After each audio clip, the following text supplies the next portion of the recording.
Stasiun Sudirman. Saya ingin mendengar suara masyarakat. Bagaimana dengan mereka-mereka yang mungkin pada saat ini belum mendapatkan kesempatan untuk vaksin?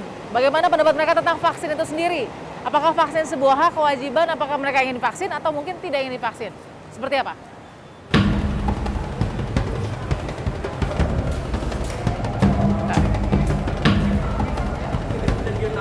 Namanya siapa, Mbak? Dini, Ibu Dini dari mana? Aku manggilnya Mbak aja ya? Iya, Mbak boleh. Dini warga mana?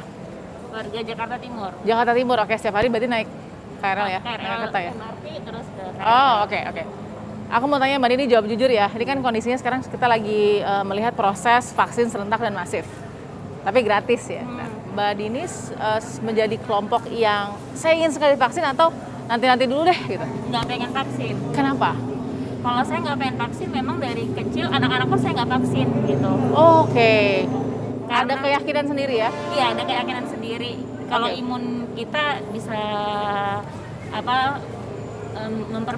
memperbaiki kesehatan kita sendiri gitu. Oke, Mbak Dini berarti kan ini kan berarti bagi Mbak Dini vaksin itu hak dan hak ya, Iya, bukan benar. hak dan kewajiban ya. Oke, nah tapi kalau misalnya nih kan pemerintah masukin aturan juga peraturan Perpres ya, Perpres di Perpres tuh kalau misalkan nanti nggak mau divaksin wacananya mau didenda. Nah gimana tuh Mbak Dini? Kan hak kita, Mbak, kita mau divaksin atau enggak. Dari kecil pun kan umur berapa bulan kita udah diwajibkan. Tapi kan kalau kita nggak mau toh kita sehat-sehat aja, kenapa harus dipaksa buat vaksin? Jadi vaksin hak dan hak, solusi ada nggak sih? Kalaupun selain vaksin, apa sih Mbak Dini yang mesti dilakukan buat kita menyetop atau menghentikan pandemi ini Ya bersama? tugas kalau menurut saya sih tugas pemerintah dan Saya tetap tidak mau divaksin, maupun sampai yang 63 tahun bisa divaksin. Saya udah 63 nih. Mau semua usia boleh, tetap. Misalnya pun hidup di DKI, semua anak cucu saya dapat sanksi 5 juta, mending gue bayar.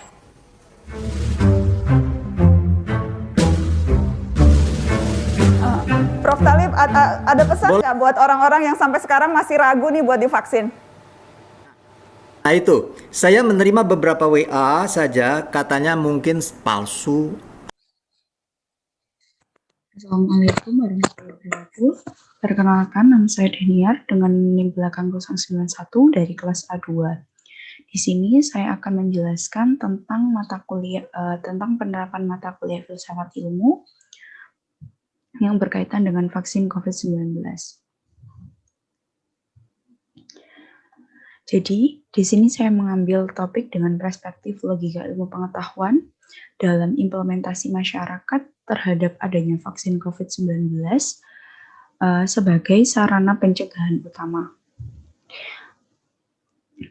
Dengan judul yaitu sikap masyarakat terhadap adanya vaksin COVID-19 dan pemerataan pemberian dari vaksin COVID-19 itu sendiri. Jadi, yang pertama,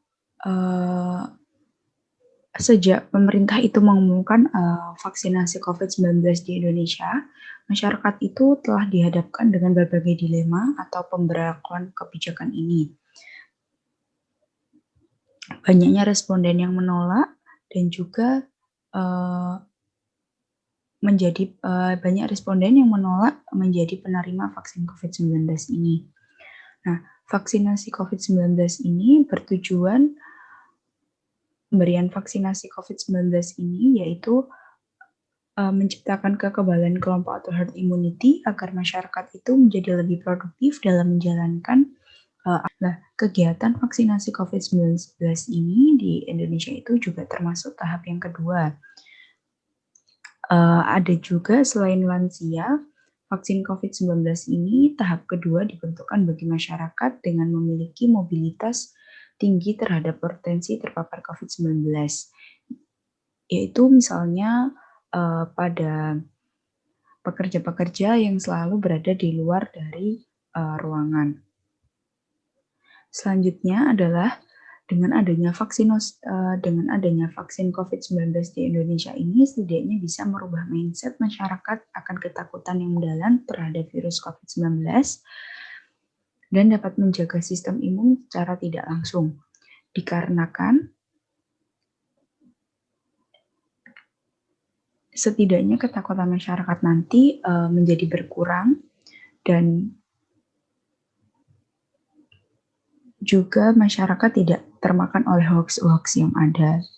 Tujuan dari pemerintah sendiri untuk pemberian vaksinasi COVID-19 ini untuk pencegahan dikarenakan jumlah penduduk di Indonesia atau di negara Indonesia sendiri sudah cukup banyak terkait program vaksinasi COVID-19 yang perlu diperhatikan oleh pemerintah.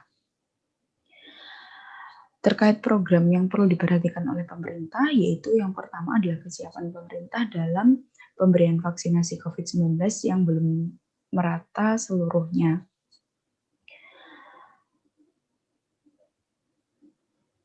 Dan juga banyaknya perusahaan-perusahaan yang harus ditingkatkan kembali seperti perusahaan farmasi yang harusnya meningkatkan kapasitas produksi dari vaksin COVID-19 ini. Dikarenakan nanti virus SARS-CoV-2 ini sangat mudah sekali untuk bermutasi. Yang kedua, selanjutnya adalah pemberian vaksinasi COVID-19 ini memanglah sudah terencana, tapi belum sepenuhnya merata dan juga memberikan bukti signifikan, yaitu penurunan grafik angka dari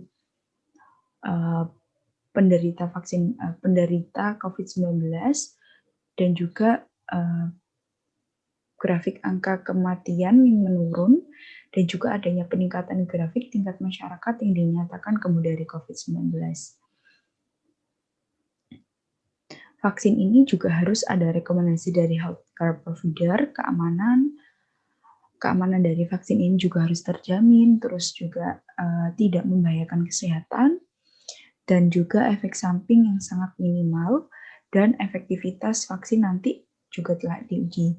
Jadi banyak sekali hoax-hoax dan juga ketakutan masyarakat dalam pelaksanaan pemberian vaksin COVID-19 ini.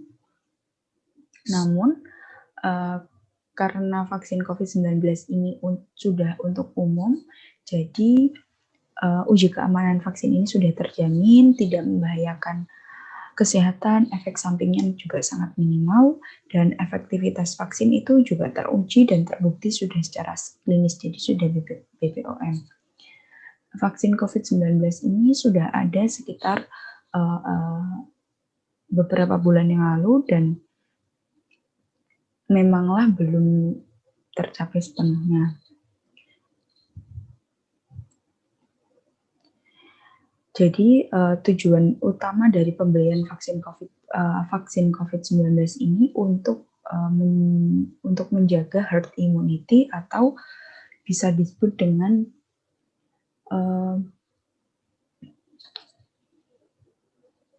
juga sebagai sarana pencegahan utama dari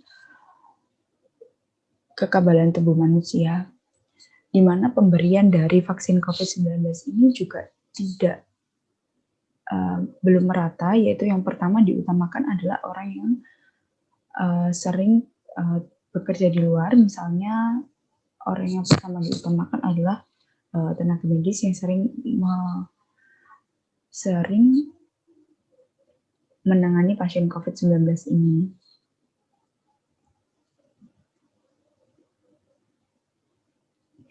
Selanjutnya adalah untuk pencegahan utama, jadi seharusnya masyarakat itu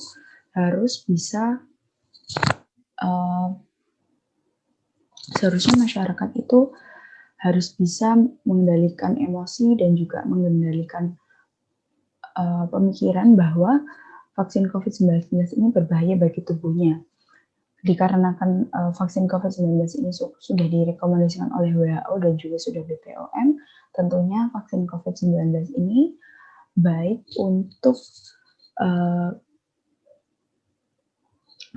untuk setiap individu, dikarenakan jika tidak divaksin, maka nantinya grafik peningkatan dari orang yang terkena virus COVID-19 itu akan semakin meningkat. dikarenakan virus SARS-CoV-2 atau COVID-19 ini sangat mudah bermutasi dan memiliki banyak gejala. Dan seperti yang kita ketahui bahwa COVID-19 itu juga merupakan suatu wabah penyakit yang menyebabkan banyak dampak, misalnya dari segi ekonomi, sosial, budaya, dan aspek-aspek lainnya.